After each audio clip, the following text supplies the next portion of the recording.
now were able to join. So there is supposed to be eight presentations, so 3 to 4 minutes each, and then a really short discussions. Because there's not enough, or like not a lot of time, I will ask you to keep your questions and answers rather slow. And if there's still more need to talk, then we have the chat, or you can connect later. Okay, then without further ado, I would like the first presenter to start with the presentation on linkage of irrigation and nutrition in sub-Saharan Africa, a review of Kenya's irrigation arrangements. Hello. I think my video was one that was missing. So allow me to share with you my screen. Very good. Yeah, so you can see it? Yes, we can see. Thank you. Okay, now welcome to this presentation on the linkage of irrigation and nutrition, and we are using Kenya as an example. And as you're aware, in the last decade, there has been like a retrogression of what has been achieved in MDGs, and coupled with the number of undernourished people in sub-Saharan Africa increasing. And so because of this, we want to look at, is there a link between irrigation and nutrition outcomes, especially with irrigated agriculture back in the Africa's policy agenda. The critical question in the research and development agenda is how should it be implemented to achieve food and nutrition security. So we use secondary data and also literature review as such. And what we found is that although much of Kenyan our land is arid, there's actually little of irrigation. About only 5.35% of the respondents in the country actually use irrigation. And rivers are the main source of water for irrigation. And gravity is the main method of water abstraction, which says, as you can see here, it's around 60%, which says a lot about why there's so much little of irrigation. But now when it came to about nutrition outcomes and irrigation, actually we saw the people who irrigated in figure 3 who said yes, actually had better nutritional outcomes. They worried less about food and they ran less out of food due to money, and they ate much more diverse kinds of food and received less of relief food.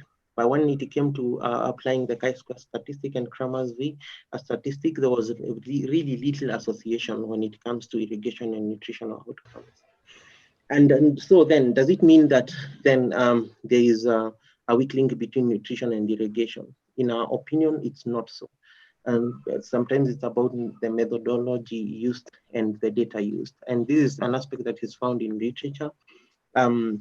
Where most of the researchers that have seen that there is very few studies that link agriculture to nutrition, leave alone agricultural development, such as irrigation to nutritional outcomes.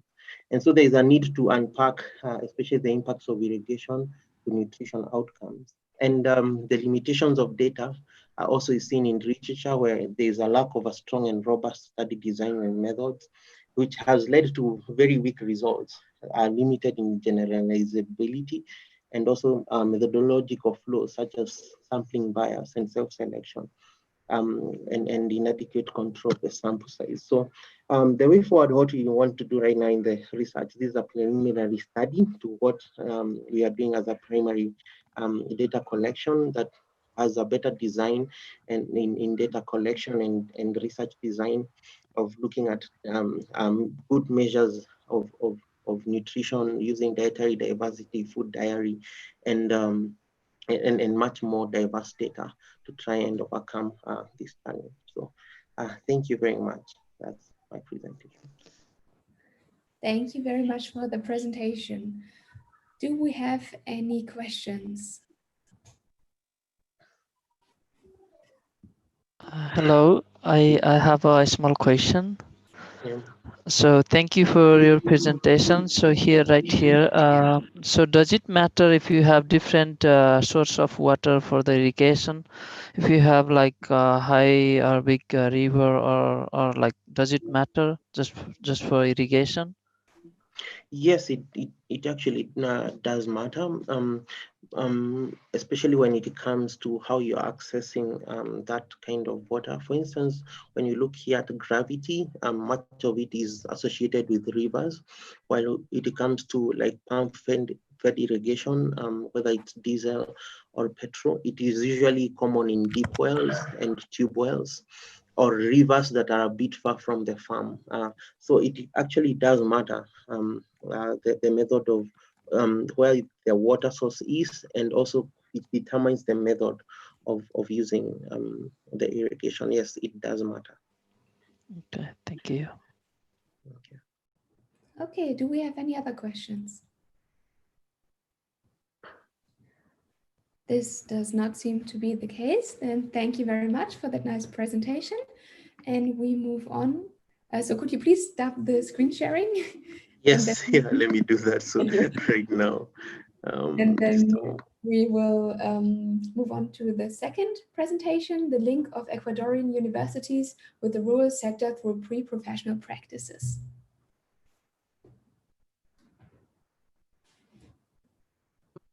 Ladies and gentlemen, greetings from Ecuador. I hope you are doing well in this current situation.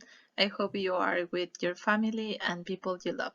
Well, the topic that I am going to talk about is the link of Ecuadorian university with the rural sector through pre-professional practices.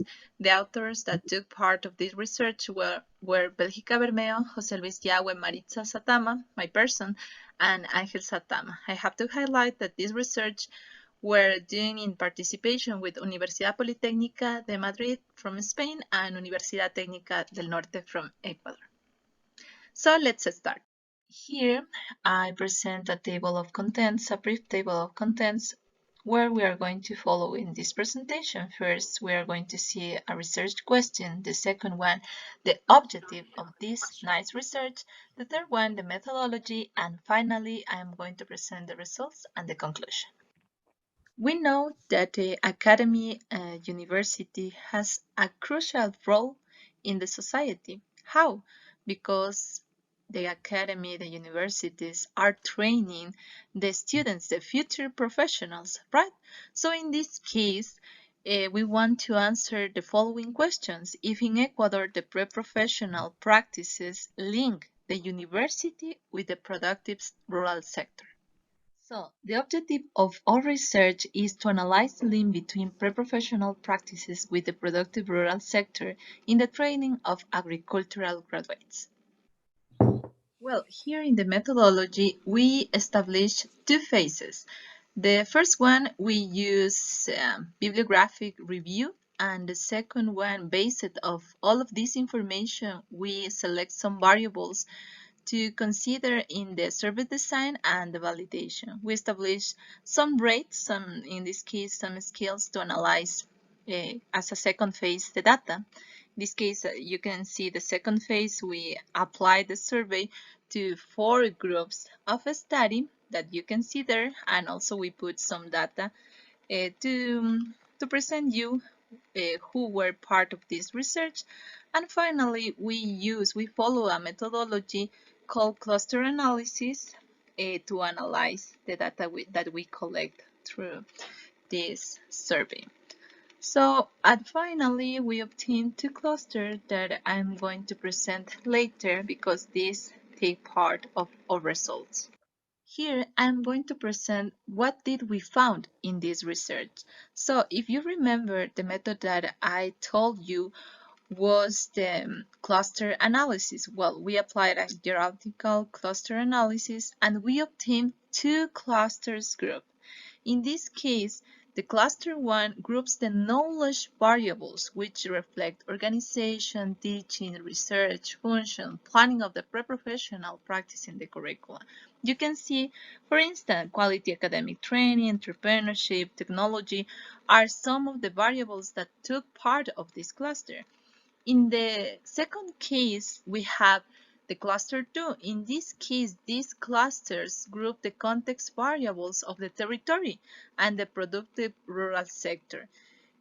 Why we group? Well, in this case, why? the method group in this cluster, because if you can see, basic service, activity, diversification, credit, planning are some variables that are needs in the social context of the local territories, right? So all of these we obtain based on the questions that we made in the survey. Well, we don't have enough time to explain more deeply about this methodology, but we are going to pass to the conclusion. Well, in the case of conclusions, I would like to say a general conclusion of this nice research that we carried out with my colleagues. In this case, the perceptions of the study groups, remember that we follow 4 study groups, is that the pre-professional practices are not giving responses to the social needs in the local territories. So in this case, it's crucial to integrate the variables of this context, of the rural context in this case, and put in the curriculums to achieve knowledge in the sufficient institutional articulation in the territories. If we want to make some solution, if we want to reach the sustainable development from the institutions, we have to take into account the perceptions, of course, and the social needs of the local territories. In this case, academy, through the pre-professional practices, can help to improve and contribute to reach this sustainable development. Thank you very much for your attention, and I hope you found interesting this research. Abrazos desde Ecuador. Bye bye. Thank you very much for this nice presentation. Do we have any questions on this topic?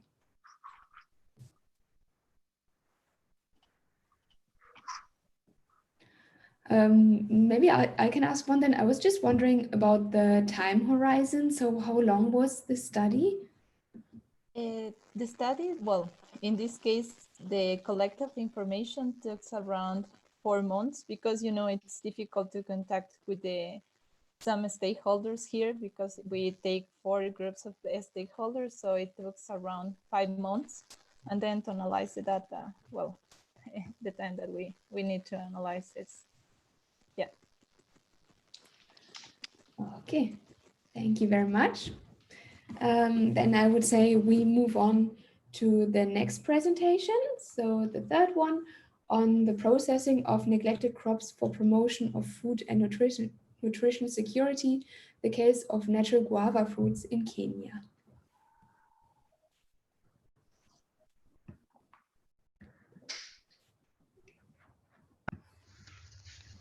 Ladies and gentlemen, I am Omayo Duke, a PhD student at the University of Nairobi under the Fruits and Vegetables for All Seasons project. I'm presenting this work on behalf of my co-researchers, and the title of our research is Value Addition of the Neglected and Underutilized Guava Fruit, with a key focus on Kenya. Generally, despite the country's high annual guava production exceeding 10,000 tons, there is low consumption, poor marketability, inadequate post-harvest handling and preservation techniques, and minimum value addition practices contributing to the fruit's underutilization.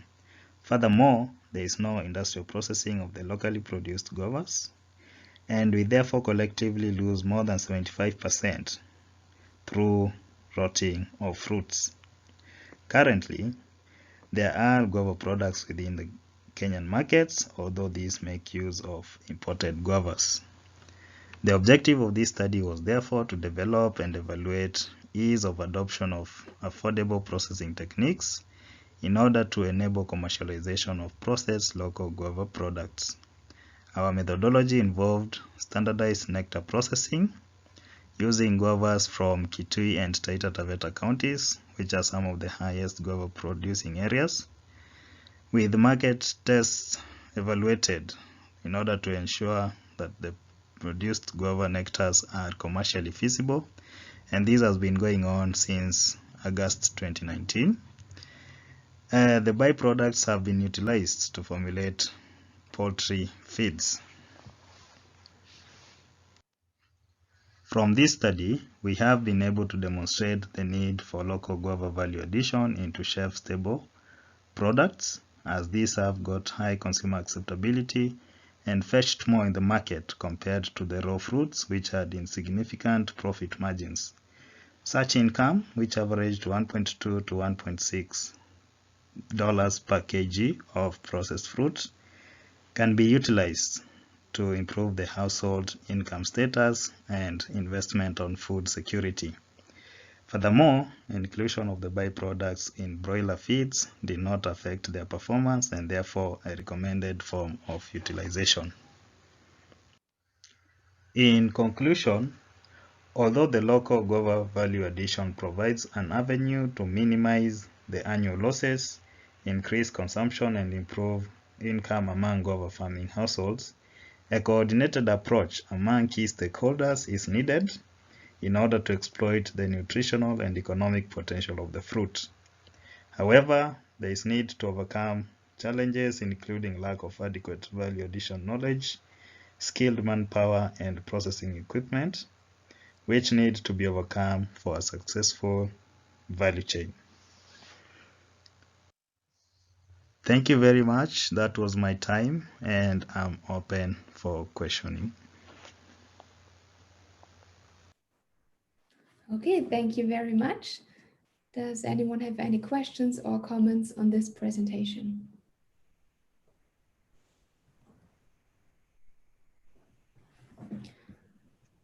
Okay, I was just wondering, when you process the fruit, is there any loss in quality in terms of nutrition? Oh, thank you, Beatrice. We opted not to include the nutritional information, but once you process, for example, vitamin C is affected to some extent. A few of the nutrients will go, mostly vitamin C, which is lost to as much as about 40 to 50%. But considering the benefit of processing, there is at least an advantage. Instead of losing the whole of it through rotting, you can at least conserve a bit of this through the processing. However, nutrients such as the minerals, vitamin A, those ones are retained and can contribute significantly to the daily body requirements intake. But the whole concept of this work is to at least show that we can ensure there is availability of the fruits long after they are out of season. Okay. Okay, thank you very much. Thank you. Okay, then I think we move on to the next one. So the next one will be effects of climate change on food security of smallholder farmers in Nepal and on migration.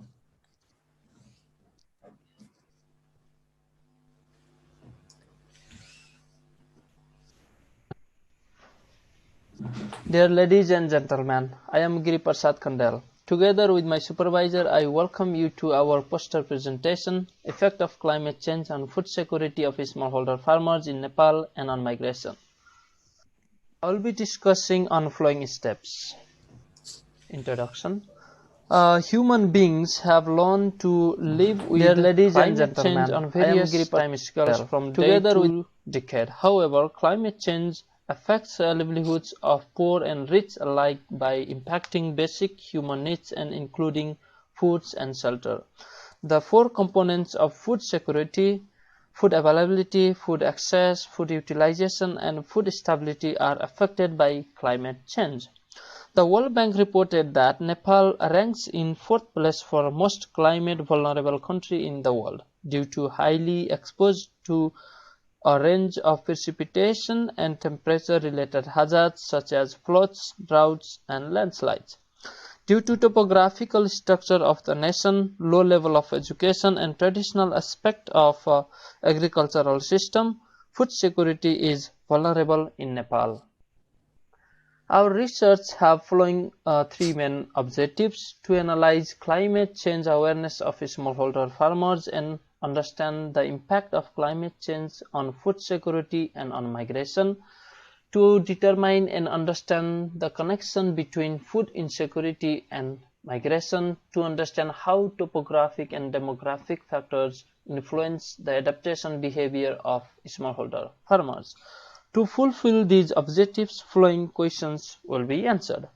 How does climate change affect food security and how food insecurity affect migration?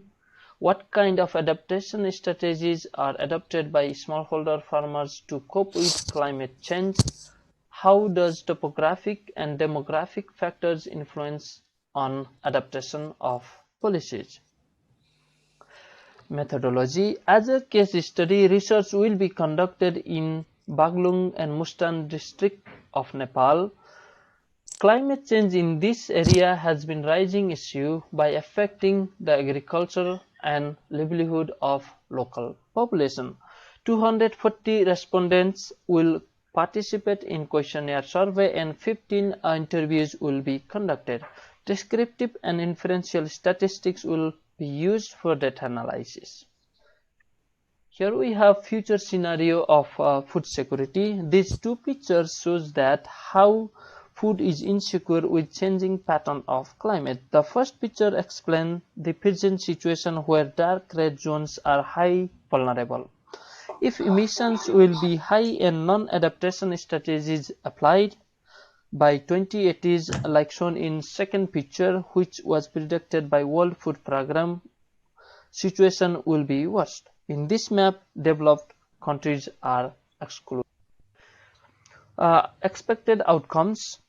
Climate change affect the global food system. To sustain food secure, more protocols should be implemented and increase awareness of climate change. Here are some references. Thank you for your attention, and I'm looking forward to your questions. Okay, thank you very much. Do we have any questions on this presentation?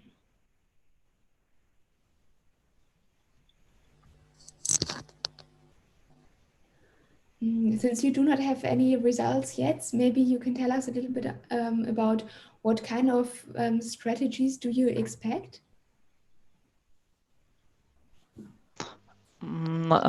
Yeah, I do not have results yet, but since like as I explained, so Nepal ranks the fourth place, like most climate vulnerable in the world. So government trying to implement some kind of agricultural policies connecting with the food security. But I suppose at the end when if like the agricultural policy will work as per like topographical situation, because we have a different altitude, and then the same kind of strategies might not work for like in the one region, and then we have to implement different kind of strategies. So for sure there should be like many strategies as per the altitude, I hope. And then also governments should implement those strategies based on, not only based on the altitude, also based on the education of smallholder farmers. Okay, thank you very much. Then we will move on to the next presentation. And I believe that we do not have the video available. So the next presentation is collection, use and commercialization of indigenous plant species by households living in Bahotse floodplain, Zambia. So would it be possible to share your screen and play the video on your screen? Can I do it live, like just right now? Yes, you can just do an oral presentation. Just keep in mind that we have the limited time. All right. Everybody can see the screen? Yes, we can see it. Thank you. All right, thank you.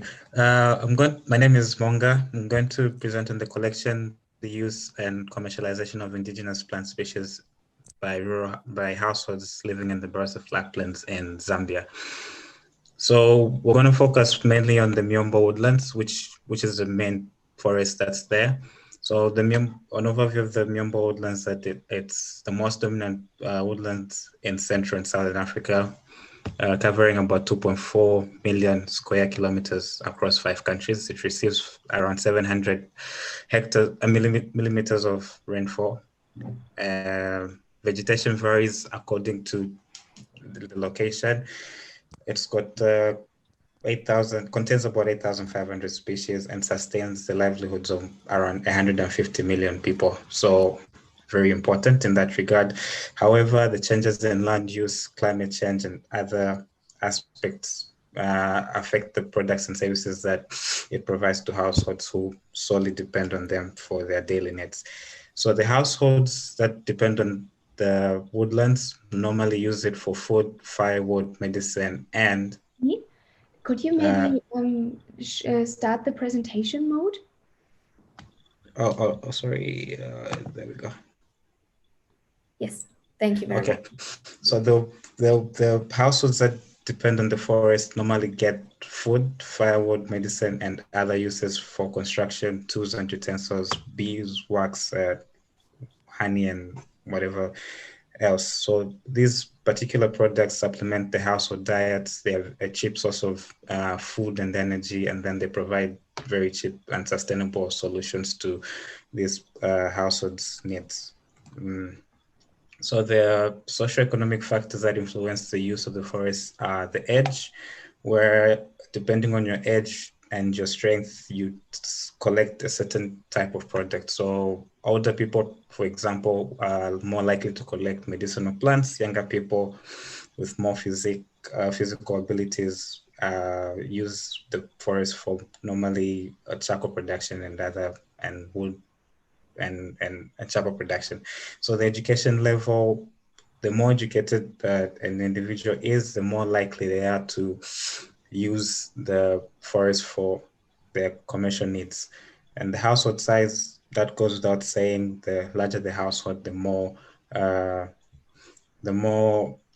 products you gain from the forests.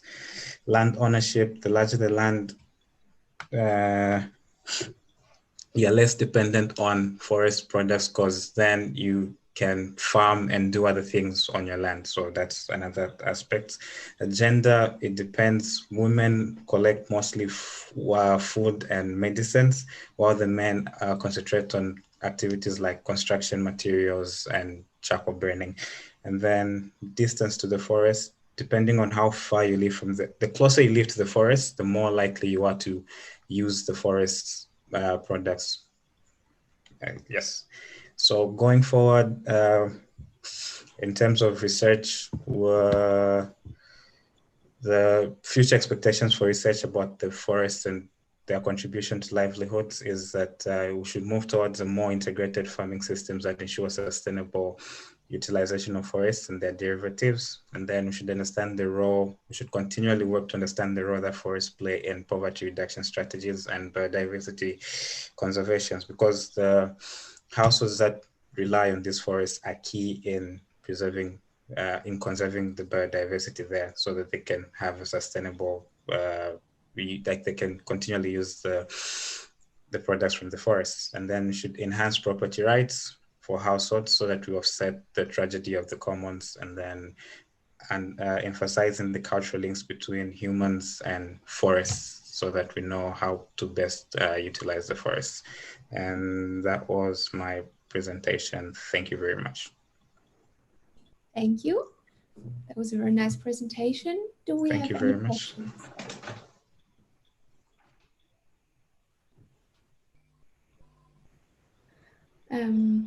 Okay, no questions. I have a little comment because I think that with respect to the age and the use of non-timber forest products, that also very young people on the way to school, for example, that they also just go into the forest and they collect the wild fruits, for example. Yes, yes. So maybe this would be some interesting aspect to look into as well.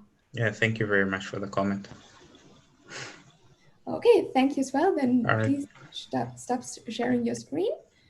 And then we move on to the next presentation, which is called Agroecology, Way to Reduce Social and Environmental Inequalities and to Realize the Right to Food.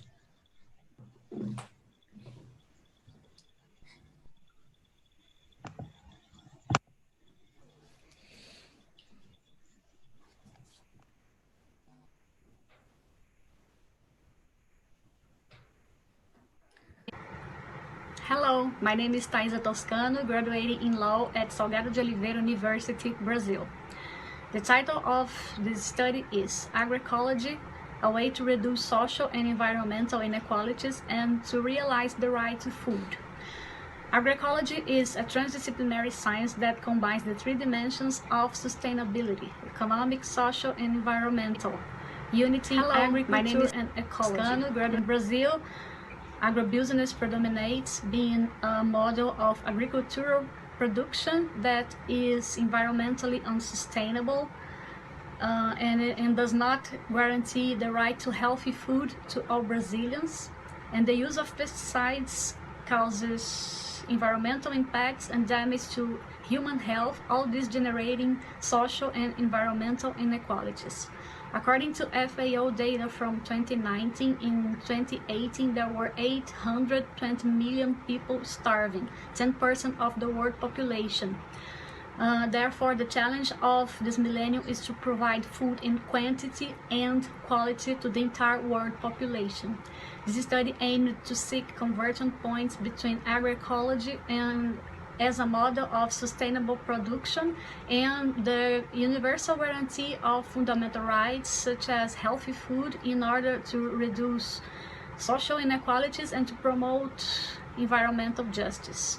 Results showed that agroecology produces food respecting environment and social relations, promoting a wide range of benefits to the environment because it uses organic products instead of pesticides and makes better use of natural resources, to human health because it produces healthy food in higher quality and sufficient for current and future generations, avoiding diseases and healthy risks, to socio-economic development because it promotes fair work relations, it makes the price of food more affordable, it has higher productivity than agribusiness, it strengthens family agriculture and social and local economy, reduces social inequalities, and promotes environmental justice. People suffer unequally the negative consequences of climate changes because they are socially unequal. So conclusions are: agribusiness violates constitutional established rights and rights provided for in international treaties. Agroecology enables the exercise of the following fundamental rights: food, health, and balanced environment, because it produces healthy and nutritious food by not using pesticides and for the entire population. The right to life, because it searches for the survival of humanity and biodiversity. And the right to adequate food is connected to the dignity of the human person, which is a prerequisite for the full exercise of civil, political, economic, and social rights, among others. And therefore, agroecology is a guarantee of social and environmental justice. Brazilian law can accomplish a sustainable agriculture, however, it stumbles in the dependence on external technologies, the unlimited search for profit, among other obstacles. That was my presentation. Thank you very much for your attention. Goodbye. Auf Deutsch, vielen Dank für Ihre Aufmerksamkeit. Auf Wiedersehen. Very good. Thank you very much. Do we have any questions on this presentation? Yes. Not a question. Okay. Is there a question? Yes, please go ahead. Yes. Well, in Ecuador, we have the same approach of agroecological systems, and my research is a kind of involved of this. So my question is, how do you link this part of agribusiness, or in this case, commercialization, with the agroecological system? Because in Ecuador, we established some commercialization channels like agroecological fairs. So I would like to know in Brazil how it works.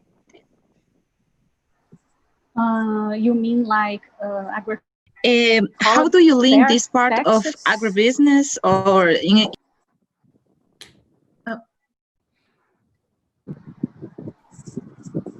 I don't know. Sorry, it's cutting. The video is cutting. Please respect your question, please. Can you repeat the question or maybe just post it in the chat?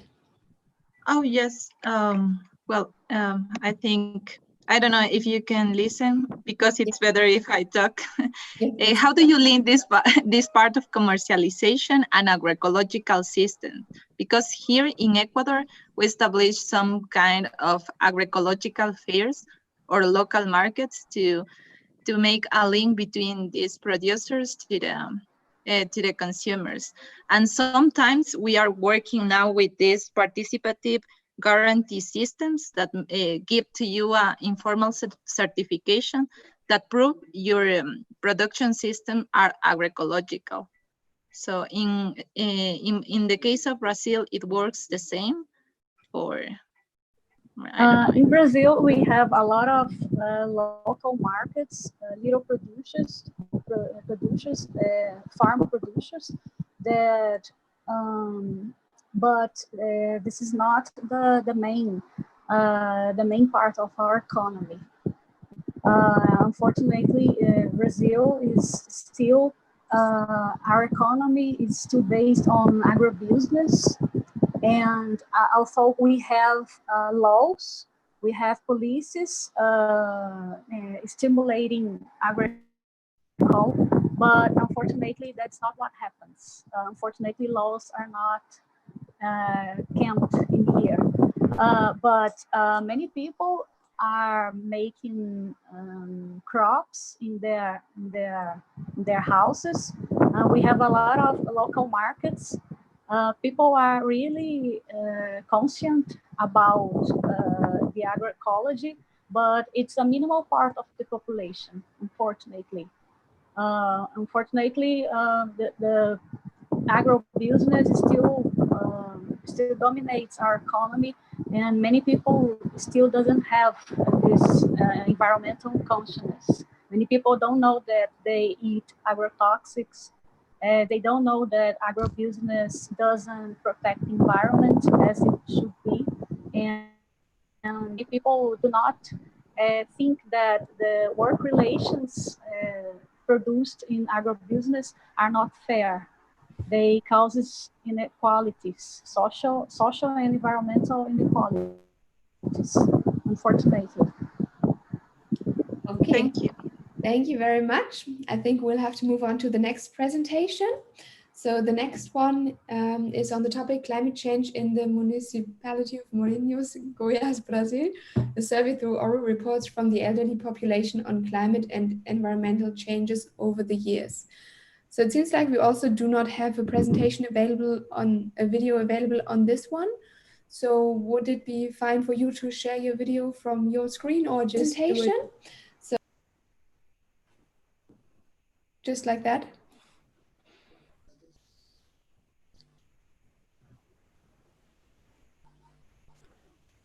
I think you're muted.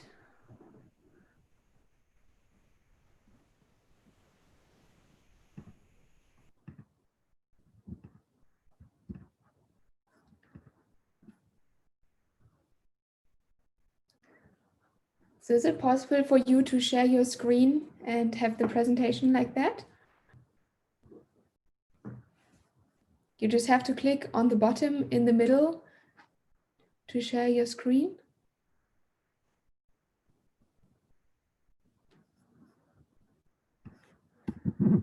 Okay.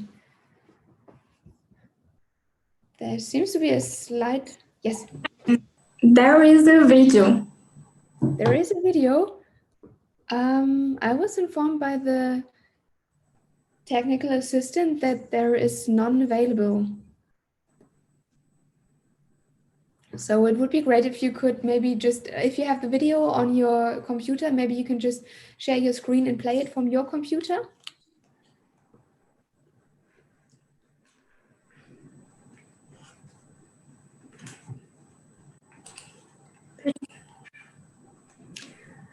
Hi, my name is Thais. I am from Brazil. I am part of the group of studies in research and education and environment at the State University of Goiás. This research analyzed climate change in Morrinhos by considering all reports from the elderly population about climate and environment change over the years. Climate change is a matter of global interest and it is discussed by political and environmental leaders and order to balance environment and sustainable development. This is empirical research that collects data by applying questionnaires to elderly population in the city. The questions were made in order to understand people's perception on climate change. Morrinhos was chosen because it is a medium-sized city that bases its economy and agriculture. In Brazil, agriculture is one of the most important economic activities, according to a report published by the Brazilian Institute of Geography and Statistics between 2016 and 2018. Almost 1% of the territory had some change in land use. In general, replacement of areas of natural vegetation with man-made areas continues. The same is true to the advancement of agricultural areas over pasture areas. It is difficult to achieve between agriculture and environment, especially considering how important the activities are economy, but the natural vegetation but the preserved environment is a very important to keep land fertile and people healthy. According to United Nations, forests are great allies in combat climate change since they absorb about 2 billion tons of greenhouse gas per year. By reducing carbon dioxide emissions, nutritional value of food can benefit human health and reduce costs with cancer treatments, for example. On the other views, we realized that most people are concerned to pesticide effects on health and a great number of cancer cases. Notice it is not difficult to find plants that use bem common and cerrado like pequi, guacapeva, and other native fruits. Due to pandemic, we had to stop making the interviews since elderly population is especially vulnerable, but the first results show that older population remembers times when climate change was not an issue.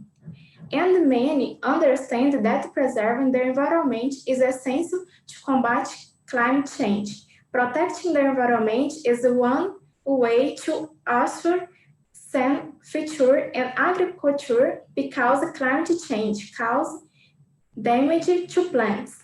So carbon dioxide reduction is one way to keep human life in the planet. Thanks to everyone. I've need to be I am available to answer questions. Thank you very much.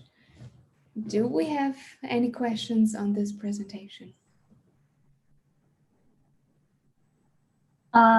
Excuse me. Please. I'd like to comment about Thais presentations. I live in a city very next to Thais. We live in Goiás. It's a state in the middle of Brazil. And the forest here is Cerrado. And a few people know in the world that Cerrado is much more deforested than Amazonia, than the rainforest harmed and destructed. And climate change is a huge problem we are facing in the 21st century. And each year is it's warmer, it's hotter.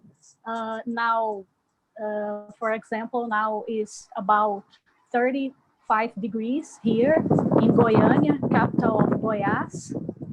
And each year is more warmer, and we suffer in our health the effects of climate changes, and people are foresting every more very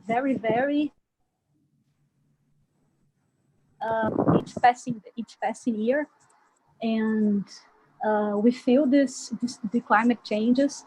The price of the food is getting higher. We are having few lands to produce. Unfortunately, that's what happening to Brazil, in the center of Brazil, and we ask help. And I think we should inform people, because many people think that only the rainforest in Brazil passes by problems, but that's not true. We have to face these problems, and agribusiness contributes to repair the situation. So that was just a comment, and I would like people from around the world to know it. Thank you very much. Okay. Thank you very much. Then I'd say we move on to our last presentation, which is titled, "This is Our Land, Resource Conflict and Arable Crop Production, Evidence from Southwest Nigeria."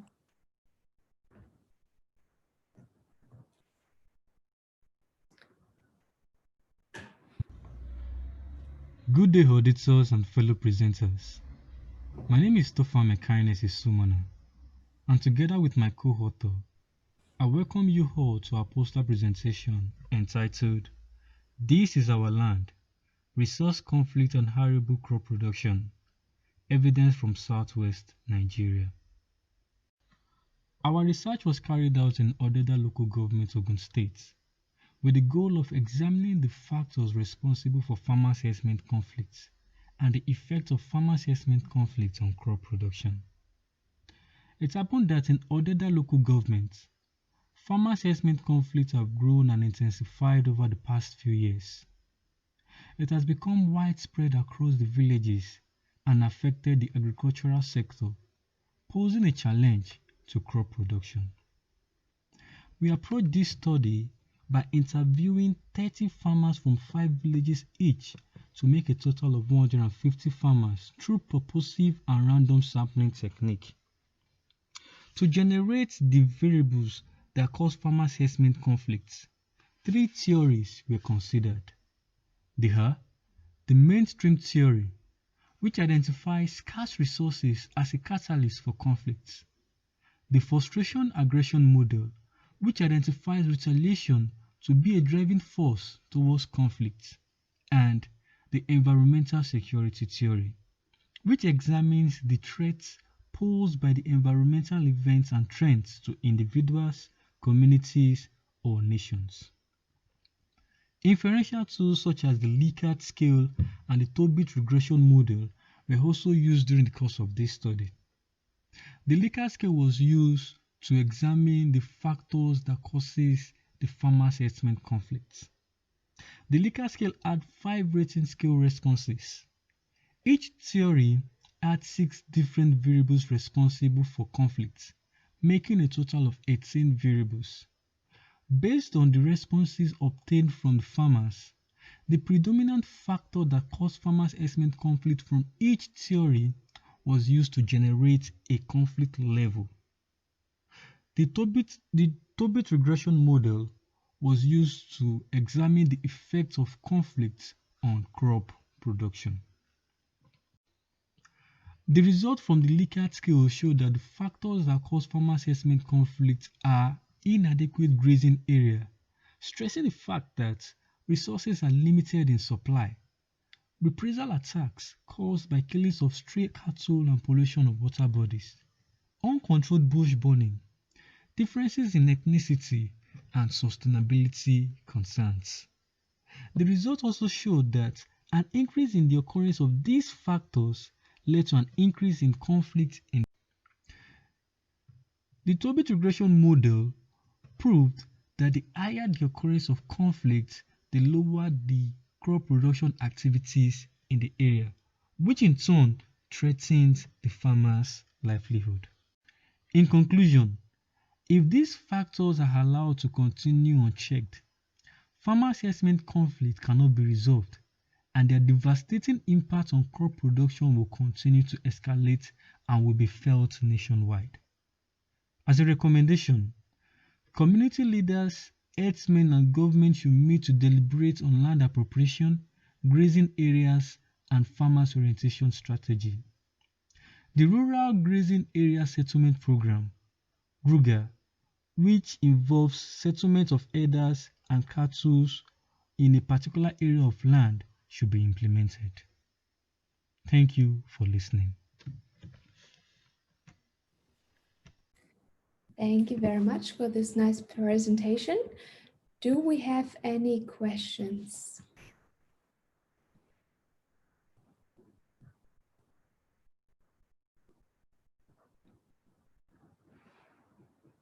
Okay, maybe I can ask one. So I was just wondering, is this conflict mainly amongst the farmers themselves, or are there any other relevant stakeholders, maybe like investors or something like that? Or is it just amongst the farmers?